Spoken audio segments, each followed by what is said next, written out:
bullish. Everything is green. We're not seeing significant outflows ahead of Jackson Hole, but we will be paying very close attention to that. Just a reminder, this metric that we have, which is relatively simplistic, we just measure the number of stocks that are breaking out in very specific mathematical conditions and then breaking down. We take the bigger number and we subtract the smaller number. And if that number is positive or negative based on the metrics, we get a reading. And all of our readings are positive. If this goes negative, we pay very close attention to a couple of things. First, we look at the Mag 7, and we pay attention to whether or not that is holding above its key 20 and 50-day moving averages. And then we turn to the FNGD, which is a tool that I use to hypothesize around leverage in the financial system and if momentum is going to break down. The last time we really had this move was back on March 26th after a short squeeze from the excess liquidity drain in February, and then we had that trade crisis. So we're always looking to stay ahead of events like this. This was the Nikkei crash last year, or you can go through all these other wonderful experiences that we had with finance. Last time we had a major Jackson Hole event that altered the way of thinking in the markets, and Mr. Powell said, you know what, deal with it. We are independent. Pain is coming. You're going to have to address this. Well, that was none other than late August 2022. And we had the gilt crisis 3.5 months later. So we're going to be paying very close attention to this because like 2020, like 2010, and like 1993, there have all been major events that have transpired. This is Powell's last stand on what is viewed as the independence of the central bank, and we will be covering that a lot more in the coming days. All right. We have a special guest coming into the room. Oh, there he is. It is Gianni. Good morning, Gianni. See, now it's early for you where you are. It's not 11 o'clock at night right now. Right. It's only almost 3 o'clock here. So the day is still young. I always did like the ability when I was over in Europe last summer. I was in Italy for 2 weeks, and I loved the fact that I could trade the market, and it would be 2 o'clock, 3 o'clock in the afternoon, rather than having to do all the pre-market prep at like 6 o'clock in the morning. You know, there is something to be said to having a peaceful morning, but you know, I'm one of those guys that likes to trade the close, so still stuck staying up late watching the tape stuff. All right, so what are you seeing in this market ahead of Jackson Hole right now? I'm glad you brought up Jackson Hole because I think a lot of it has to do with the Fed and the coming rate cuts. I think a lot of the areas of the market that are rate sensitive are really set up to rip. You see a lot of really nice setups, small caps, biotech, even some more of these international names, emerging markets. I got my eyes on China. So those are some of the things that I see a lot of big opportunities coming. We were talking about that yesterday here about the rotation and breakouts. You have China, you have Japan, you have Korea, you have India. All of these global emerging markets and developed markets are now sitting at all-time highs as well, while the NASDAQ is sitting near all-time highs. What are you making of that phenomenon? The money printers are about to be turned back on, and we're going to try and grow our way out of this fiscal disaster that we have. It's really the only way out is through.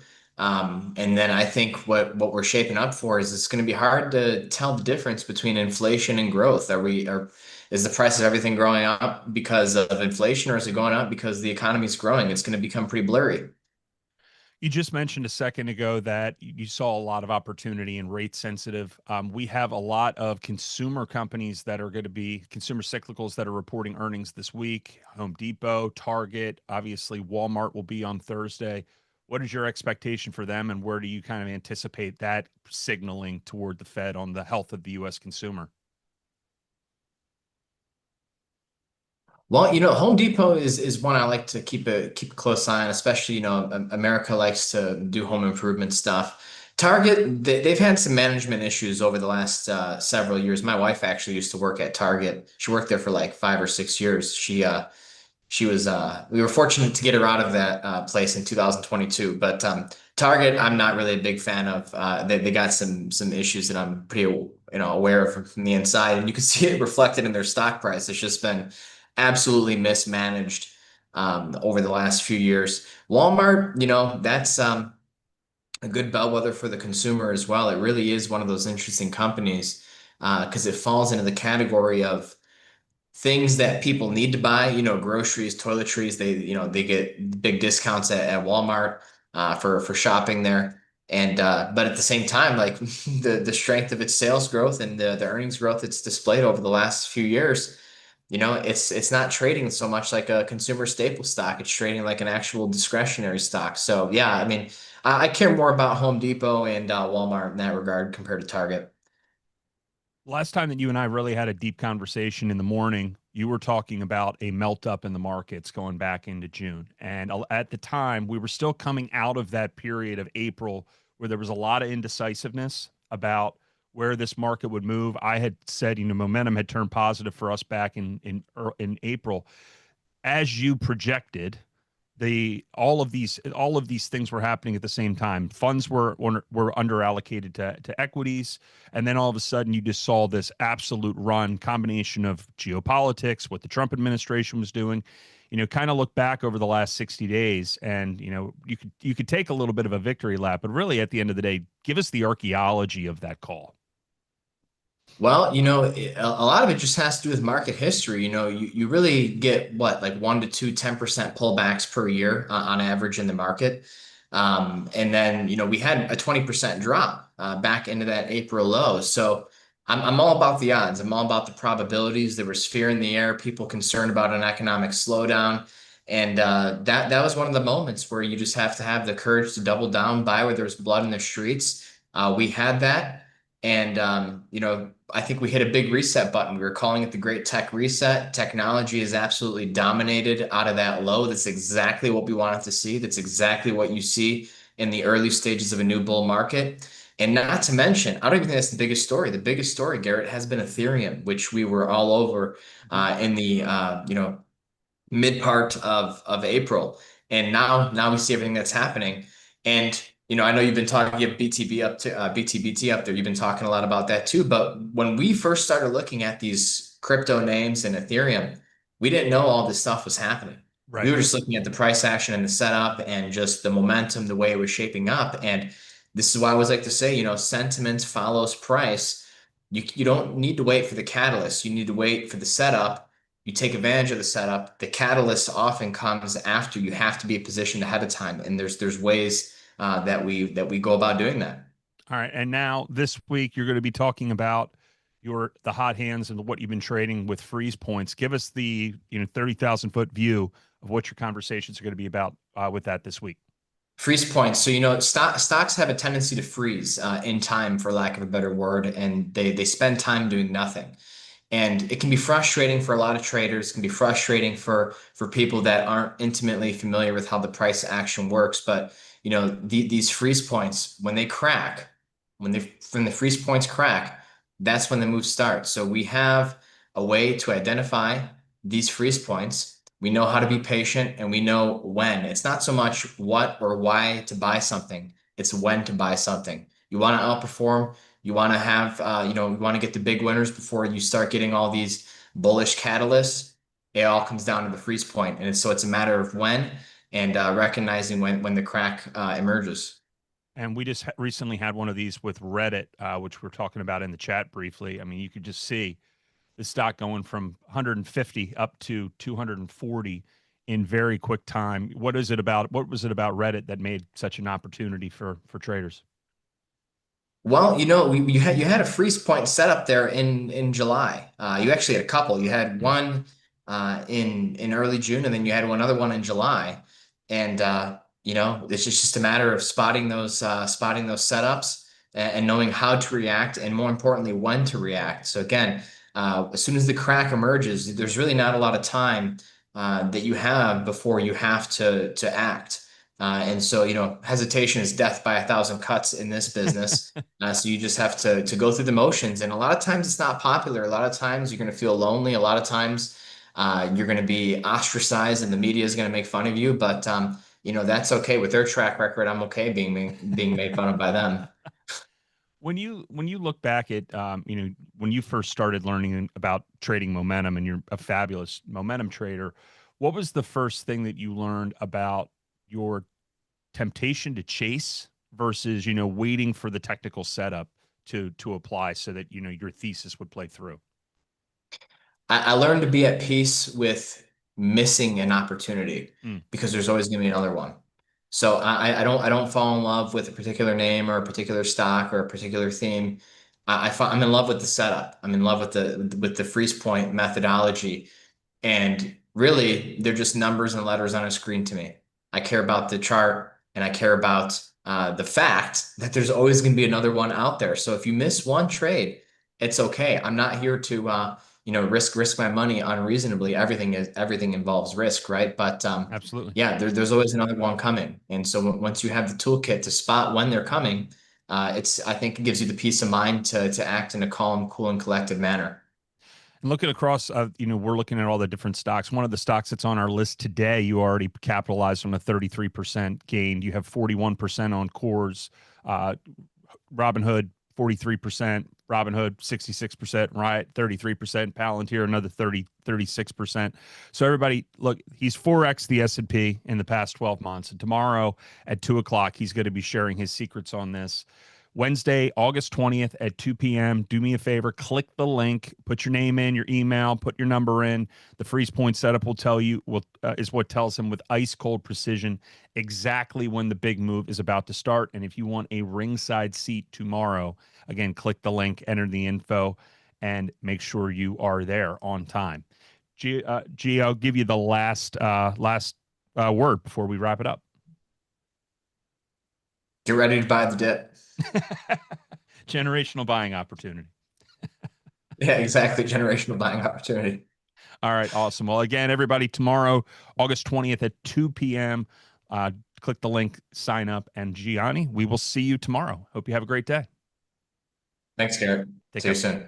All right, so everyone, it is now 9 o'clock, which means one thing, and it means that it is time for the runner. Again, as we talked about, S&P 500 momentum remaining strong, and we are looking for stocks that are strengthening and have the potential to break out, right? That's the key thing. What can break out? And if we dive into the runner this morning, you will see that this is the 6th episode that we have done of this, and we're going to continue to do this every day at 9 o'clock, and you have to be in the room at 9 o'clock to 9:20 to get access to it. And yesterday we were talking about Lumen, L-U-M-N, and we had a nice pop yesterday, about 5.6% on the backside of the earnings report that we were discussing. I will give this additional one away to anyone who was watching this on the backside, but on this list, again, we have breakout stocks, breakdown stocks, and momentum stocks that we are focusing on. And one of the names that Gianni had success with was DoorDash. Well, DoorDash has been waking up a little bit, and we are looking for continued strength here with stronger momentum on DoorDash. Again, just having this line in the sand at this 20-day moving average. But the one with a little bit more confidence is what's going on in policy side, and that is that these defense stocks are starting to wake up. LMT, Lockheed Martin, having that fallout down to about 510. Seeing a bit of a rebound, seeing some strength, pushing above the 50 on the RSI, 50 on the MFI, strength on the MACD. The histogram looks strong, ADX improvement. So keeping a line in the sand right here, looking to trade the 435, potentially up to the 445 with a call going out a few weeks, maybe heading into the first week of September, right here, 435 to 445. Or something comparable that would allow you to just try to maintain a tight spread in case there is any pullback under that 20-day moving average. One last name that is going to be on this list, and I have to bring it up, it's Trump Media. Can this wake up? Well, history has shown that if this can get above its 50-day moving average, it's going to give you an opportunity to get back to that 200 relatively quickly. So right here, again, line in the sand at around that $18 in the money call and looking to sell to the upside somewhere in the $20, $21, possibly even $23 range out a couple of weeks. Again, we have to keep a very close eye on momentum, but we are seeing strength coming off the 20-day moving average back at 1770. And looking for continuation of that trend. On the weakness side, a stock that has been a darling for us in recent months is starting to roll back over, and that is on the industrial side, and that is JOBY. This was a momentum play for us on the way up. And one of the reasons that it was a momentum play was because we saw those shifts on the moving average, and we also saw a significant amount of insider buying on the stock that had transpired. JOBY, aviation, back here, a big pop that happened. This was in, oh man, it's not even listed anymore. Everybody's just been selling. There it is. Toyota Motors had bought 250 million at $5. So they did pretty well on that, right? 4xing their money. They're not dumping the stock, but as we've seen, we've seen a significant amount of insider selling in the last couple of weeks and months, particularly at these more subdued levels of around $10 to $12. And that is significant, right? Because this selling is not by CEOs. This is down in the mid tier of upper management, of the president of the aircraft OEM, the CPO, people who are, involved in more managerial side than they are those specific, CEOs, CFOs that we're looking for. But the CEO did sell the stock at 981. Stock continued to run. We had sold puts down here on the stock, now breaking under that 20-day, $16, $17 back down to that $15 level looks like a possibility. And we're watching the weakness continue on price on RSI and MFI and ADX. Trend is kind of rolling over at the moment. And as we've seen, this is something that can break up and break down very quickly based on historical price action. So right now, looking to go the opposite direction. If you were long this stock with any of us back from May, good opportunity to take advantage of what the market was giving you and just take your gains and move on. On the momentum side, we're not focusing again on what's going on with individual companies that are tied to earnings. Instead, we're keeping our focus in the tech space. And Western Digital has been an absolute runner, and the momentum remains very strong in the upper band of technology. And how do you trade something that with strength? Well, the idea here is you either sell spreads down here because I want to be able to own this much cheaper, or I simply draw a line in the sand, buy the stock and set the stop back at the 20-day moving average, or buy at the 20-day, sell at a higher level in order to try to take advantage of ongoing strength in those equities. Things that are breaking out on the sectors, LABU, we've been talking about this. We've seen strength pushing to that 200-day moving average. That is where there has been a lot of flow in recent in the last week and a half. We saw healthcare up 4% on the last week. That has been the primary strength. Second is consumer cyclical. Technology and utilities have been lagging, and the staples continuing to struggle as well. Overall expectations for the rotation, a little bit of defense shifting into the cyclicals. But what we want to be paying very close attention to is going to be up in the real estate market, because again, the expectation of rate cuts and potential softness from Powell's speech would be bullish again for the housing sector.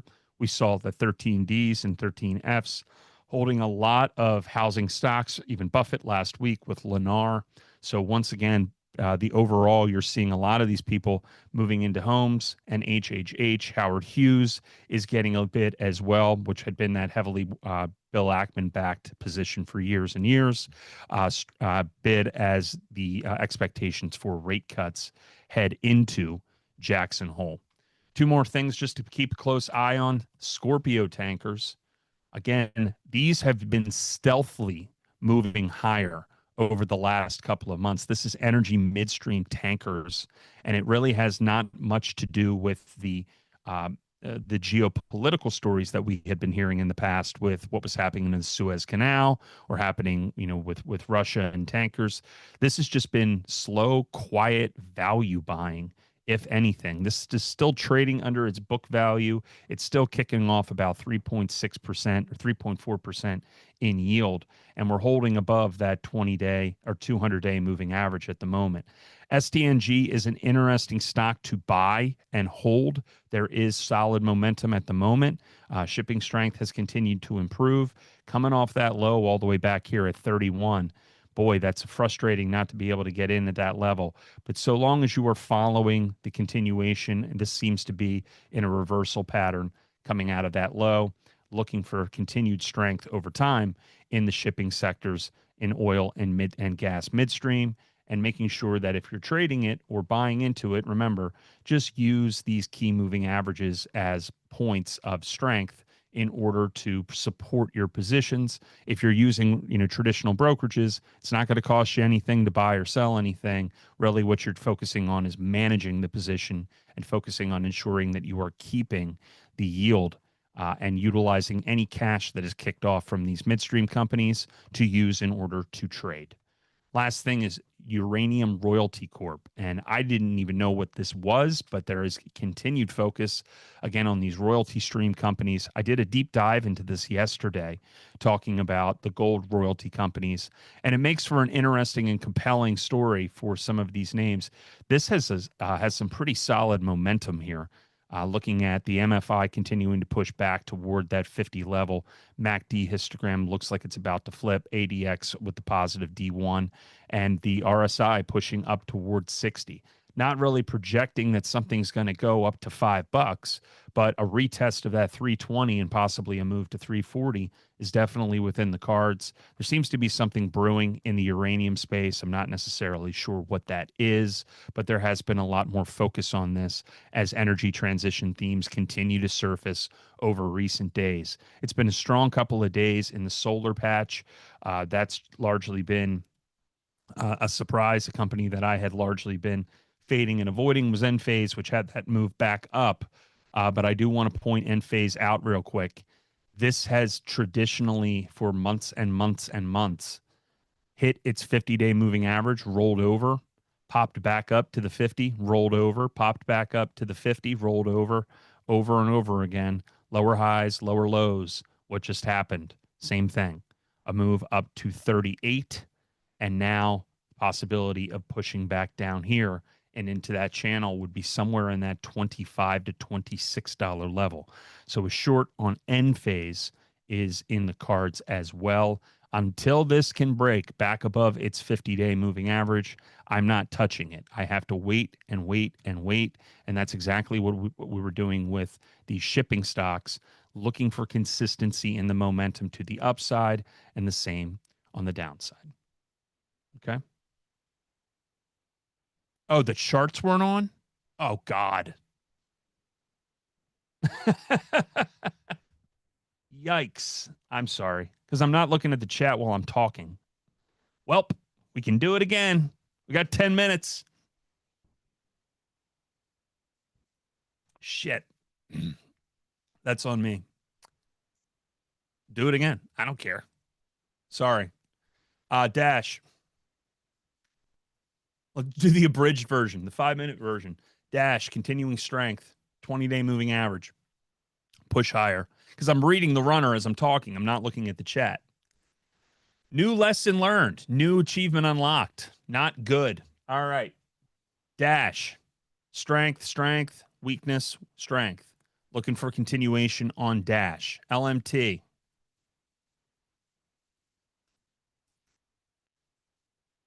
Looking for the continuation of above that 20-day moving average. Right? Boom. Nailed it. DJT. Push here. 20-day. Looking for a move above the 50 on Donald J. Trump. Joby. Joby. Movement under that 20-day. Continuation after that move to 6 to 20. Rolling back over. Weakness here. Weakness here. Definite weakness here. This is a MACD trader's dream when you get a move like that and you see the histogram really squeeze out like this, despite that pop up remaining very negative on the stock. Okay.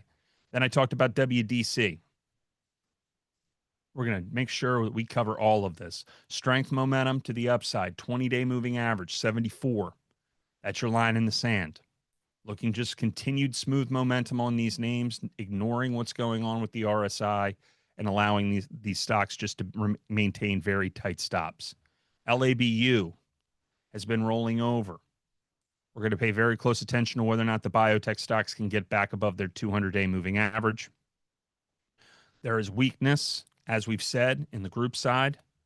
Healthcare had been the leader. Cyclical had been holding, but recently, cyclical's flat. Looking for rotation out of defense into cyclical, particularly if rate cuts begin to come. OILU energy is weak under that 20 and that 50-day moving average, looking to short higher beta stocks in energy. STNG, Scorpio, as I was noting, very strong momentum above that 50 and that 20-day moving average, now pushing above that 200-day moving average. This is a little concerning that the MFI is dropping. That's effectively saying that it's rising on lower volume. If this can maintain and turn back around, strong MACD, looking for the histogram to turn positive, ADX turn positive, and a continuation on this. Take a look at the longer term chart. We have obviously seen these kind of these historical moves where there's been ups and downs. I'm looking for this to get back up to 60. UROY, which we're talking about the royalty names, strength in these names, continued momentum, keeping a line in the sand here and hoping for a move back up to 340. HHH, which is Howard Hughes, which we have discussed, continued strength here, looking for support on that 20 and that 50-day moving average, particularly with Jackson Hole in focus.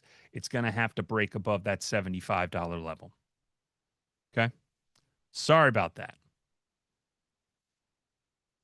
Oof. Finish strong. Jabbering jack-o'-lantern. That's not nice.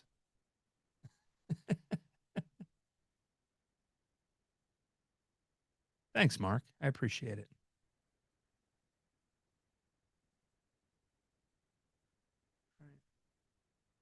Taking a look at some, just making sure I'm. Yep. Well, we tried. Sorry. Yep, that's on me. Sorry. You got it now. All right, we got 5 minutes, and that was bad. So, and thanks for the jack-o'-lantern points. I appreciate that. Once you don't have to say anything, you don't have to say anything at all. All right, we still got 5 minutes, so whatever you want to discuss, just let you guys run the show. All right, as we said, LMT, Joby, Roy, if you have questions, what questions do you have? Support at TheoTrade.com and in the subject line. As I said, we were talking about specific trades, things that I would be looking for today. JOBY, I would be going to the downside on at 16. Keep it at 6, selling the buying the $16 put, selling somewhere around 14 if possible. BA, continued strength, looking for the rollover at the 229 level. This has continually been found in support around that 50-day moving average. So stay there. BA remaining strong. Again, it's going to really come down to the September period. Again, strength here on the CSX. Same thing with a lot of these industrials. There looks like there may be a rollover on some of these industrials, but BA and CSX continuing to see continued momentum strength. And this is just a reminder, when you have these big sell-offs that happen on names like this, to always keep a very close eye on these 20-day moving averages when we roll over. So looking for entry points at that 20 and looking to follow the key momentum indicators that we have here, here, and here moving forward. All right. Netflix thoughts. Netflix is in breakout territory still, I believe. It has been, it's been recovering, and that was that 20 and that 50-day moving average move. So there's still a lot of momentum strength in this stock right now. I would be looking to be active on it and just making sure that you're keeping a tight stop down at that, probably that 50-day moving average level. In addition to this, one moment, I want to make sure that I have the additional names that we wanted to list. Open looks very open. Had a huge day yesterday. Open door. Look at that. Ugh. There were a lot of big small cap moves yesterday that were a little shocking. STX, Seagate continues to run. Just pure momentum and smooth momentum. So strength there, looking for more upside. WDC, we talked about. Dash, we talked about. The cruise lines are back in focus again. Strength on CCL. We get rate cuts and we get excitement around this stuff. This stuff can just move infinitely higher. And on the financials, it's really about these companies like Coinbase just continuing their potential breakdown here. Line in the sand for this is going to be right at that 50-day downsides here. But this stock is very weak right now in terms of broader momentum.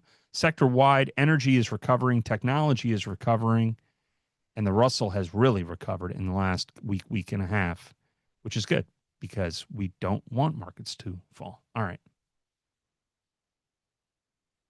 We recovered. Yeah, we need some sort of like something. Somebody send me a note, yell at me, text me. Maybe my phone's upstairs, so you can't do that. Roblox, we've been bearish on, I believe, from yesterday. Yeah, we were. If this cracks under that 50-day, that's where I would be shorting it. And Nebius, I don't even know what that is. Is that a band? It's holding. If you own the stock, sell calls. That's actually pretty interesting because the software infrastructure industry has been doing very badly in the markets recently. Intel remains strong, and we're closed out our position on Intel when we were selling spreads down here when it crapped out. I don't really necessarily believe that the United States government's going to buy a stake in Intel. I find that to be utterly insane. But that's what the narrative's going to be for now. My concern is if you get overbought here, MFI, RSI, that's where you're going to be looking for rolling over. RDDT, I'm not touching. Again, this goes back to the conversation Gianni and I just had. I feel like the move already happened, and I'm not necessarily going to chase this. So we're well overbought, and I think this is going to roll over at some point. Pay very close attention to the MACD as a signal for when it is time to fade to the other side. All right. So we caught up. We did it. Everybody called me a pumpkin head.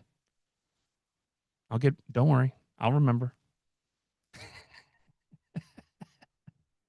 And we'll go from there. SoftBank's on Intel. Well, again, that goes back to whether or not what SoftBank actually is going to be. And as we've noted time and time again, SoftBank, has massive financial issues and now has become a ward of the Japanese state and is now involved in these U.S. equity deals. So that's a possibility. But the question is Intel strong enough to bail out SoftBank? But then is the United States and through the foundry business going to pump enough money through Intel to be then pumped to SoftBank, which would be beneficial for the banking system in Japan?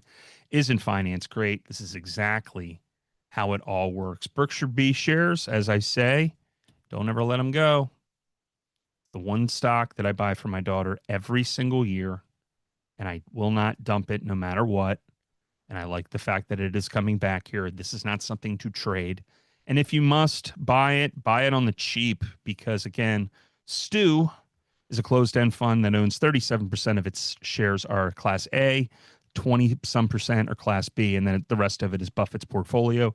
Trades for 80 cents on the dollar and pays a 3.5% dividend. You look more like Robert Redford.